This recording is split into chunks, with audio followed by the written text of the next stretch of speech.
Welcome back to another edition of Baseball for Maniacs, opening day edition. Finally, the offseason is over. The Phillies play a meaningful baseball game today. Whatever happened in 2025, you got to forget it. Will I ever forget it? Absolutely not. The image of Orion Kirkering throwing that ball into oblivion will forever scar me. But we will address that at a later time. It is time to focus on the 2026 Phils. I got my overalls just locked the hell in to where opening day is not my favorite day of the baseball season. I think my favorite day of the baseball season is when the playoffs start, game one, just because everything is so heightened. This is technically still just one game of 162, but it's definitely up there. It might be my second, to where it's just the feeling of hope. Spring is eternal. Everyone starts 0-0.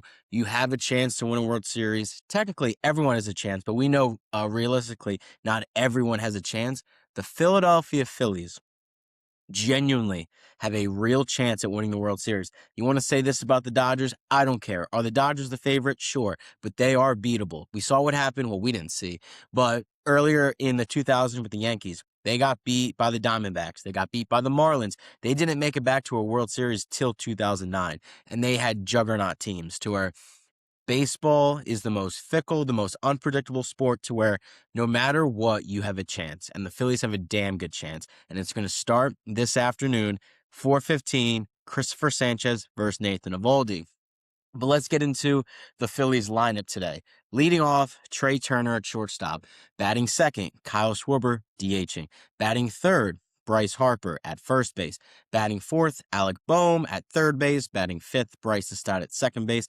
Batting sixth, new Philadelphia Philly, former Texas Ranger, Adolis Garcia in right field. Batting seventh, who is batting seventh? Oh, Brandon Marsh playing left field. Batting eighth is going to be JT catching.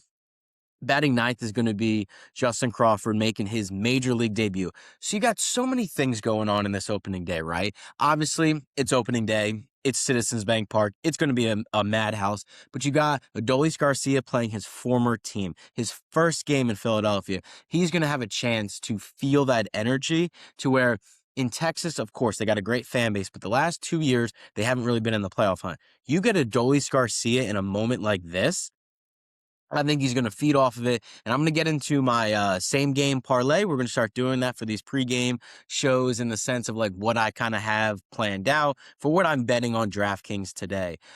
If you don't like to gamble, that's completely fine. I'm a big time gambler, so I feel like that'd be a good little element to add. Spoiler alert, I got Adolis Garcia hitting one to the moon today. Just with everything going on, with the energy, him playing his former team, I think that's a lock. Justin Crawford making his big league debut. Like, there's nothing better than watching a kid run out on the field for their first time, living out their major league dreams, to where you got all that stuff kind of going on. You got Bryce Harper, the first game back in Philadelphia in the quote-unquote not elite tour, to where we'll see what he's doing. Kyle Schwarber, just get to see Kyle Schwarber play baseball again. Bryce Stott in the 5-hole. Is he going to continue what he's doing with the swing adjustment that he made last year in the spring training? And of course, opening day gets heightened. At the end of the day, it's just one game. If the Phillies lose, the Phillies get blown out. Will it suck in the moment? Yes, but it's not going to decide the season. So just take each game for what it is. But I want to get into some stats with the Phillies hitters against Nathan Eovaldi. He's going to be the one towing the rubber for the Texas Rangers. Harper has the best numbers. He's 8 for 24 with a homer. JT's 4 for 9. Turner's 1 for 8. Garcia's 0 for 5. Marsh 1 for 4. Dylan Moore's not going to see the field today, barring any injuries, but he's 0 for 3. Schwarber's 0 for 3. Stott's 1 for 2. Bomer's 0 for 2. Marchand is 0 for 2 as well. Nathan Eovaldi's a great starter, right? He has electric stuff, but what I think he's going to be doing, and a lot of the starting pitchers today, is they're not going to go too deep into the game. I would say maybe 85 to 90 pitches on both sides, to where how effective can you be with your pitches? Can you get early outs? So I think, in my opinion, it's going to be a battle of the bullpens in the sense of scoring runs. Because again, it is 4:15. Those dreaded shadows that seem to always come into the Philadelphia Phillies, whether it's opening day last year against Washington, whether it was the shadows in 2024 against the New York Mets, whether it was the shadows in Game 4 in the National League Division Series against the Dodgers, it's going to be tough to hit. Now, both teams have to deal with it, so it's a fair, even playing ground, so it doesn't really matter. But I really think both offenses are going to struggle a little bit, and then we'll see what the bullpen can do. My opinion, if it's a close game, you got Alvarado against the lefties, you got Brad Keller, you got Yohan Duran. You got that three-headed monster to go get you a win on opening day. And let's get into the Texas Rangers lineup.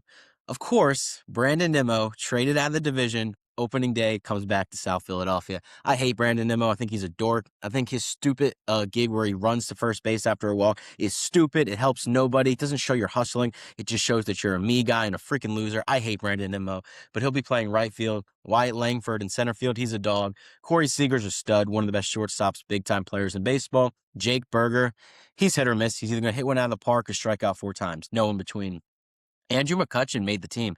Good for Andrew McCutchen, because what the Pirates did to him was unbelievable, to where he's your franchise player, right, of all time. Well, I would say Roberto Clemente, but he's up there in the Pirates Hall of Fame. Give him a damn contract, dude. And he can still hit against lefties. He's not a bad major league player. He's not like a charity case, to where I think he's going to be valuable for the Rangers against left-handed pitching, like Christopher Sanchez. Not today, though. Josh Young at third base, Josh Smith at second base, Danny Jansen catching, left field, Sam Haggerty.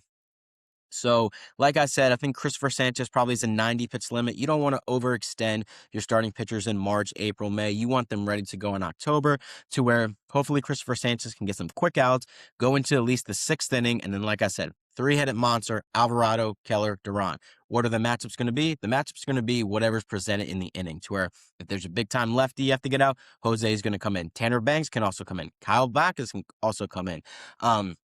Brad Keller could pitch in the 6th, 7th, or 8th. I think Duran is the 9th inning guy, to where overall in the last couple of years before we got Duran, it was closer by committee. It was matchup based. I think Duran is your clear-cut closer. I think the only time you go to Duran in the 7th or 8th would be in a playoff game. I think for the regular season, you save Duran for the 9th inning for either a safe situation or a tie game going into extra innings, or if he just needs work. But the Phillies bullpen is set up in the clear advantage in this game, to where I got the Philadelphia Phillies winning today. Obviously, I don't think I'm ever going to bet against the Philadelphia Phillies. That would be blasphemy. But I'm going to get into my same game parlay for those of you who might be interested in some gambling. Phillies money line, clearly. Adolis Garcia home run. Like I mentioned when I was going through the lineup, I just think with the way he ended spring training, hitting the ball hard, hitting the ball out of the ballpark, working on that swing adjustment with Kevin Long, I think he's ready to go to have a hot start to the season. I think he's going to feel the energy of CBP playing against his former team. I think I think he's going to hit a homer today, and I think CBP is going to go nuts. I have Bryson Stott getting 1 hit. I feel like that's a lock, right? Bryson Stott coming off a great spring training and a good end to the 2025 season. So I got him having a hit. My last pick in the parlay, it's a 4-pick parlay, Bryce Harper to draw 1 walk. That's what he's been talking about this entire spring training, that he wants to walk more, he wants to chase less, he wants to take what the pitcher's given him, and that's going to lead to success for the entire lineup. Because when Bryce Harper is chasing, there's problems. He's trying to do too much, whether that's because Alec Bohm is hitting behind him or whoever's in the 4-hole. Bryce Harper has to take what the pitcher's given him. If he's not going to throw you strikes, you just take the walk, to where I feel like that's just going to be the theme of the 2026 season. So why not put that in the parlay to start opening day? And then I want to get into my most excited player I'm going to be watching in 2026. It might shock you, but it might not. It's Justin Crawford, because I know what Bryce is going to do. I know what Kyle's going to do. I really know what Trey's going to do. I know what Christopher Sanchez is going to do. Phenomenal ball players. They do a damn good job, but you really don't know about Justin Crawford. Last year, the talk was, is he going to get called up in August after the trade deadline? He was mashing in AAA, hitting 330, 800 OPS, but it just wasn't time. It wasn't ready for him. Justin Crawford has the keys to center field, to where I just want him to keep his head above water on the sense of batting, because he's batting 9th. If he's effective in the 9-hole, and what is effective for Justin Crawford, in my opinion, I think it's 280, 720, 730 OPS.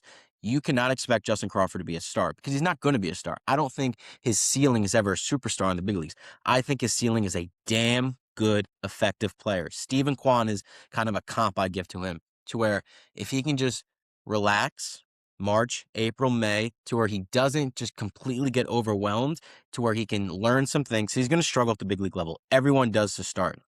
It just depends how much he struggles, to where we want to obviously keep him in center field for the entire year. If Justin Crawford's not our starting center fielder by August, something seriously went wrong, to where I'm just excited to see how he takes in the moment, his first fly ball to center field, his first at bat, hearing that crowd, because it is different, man.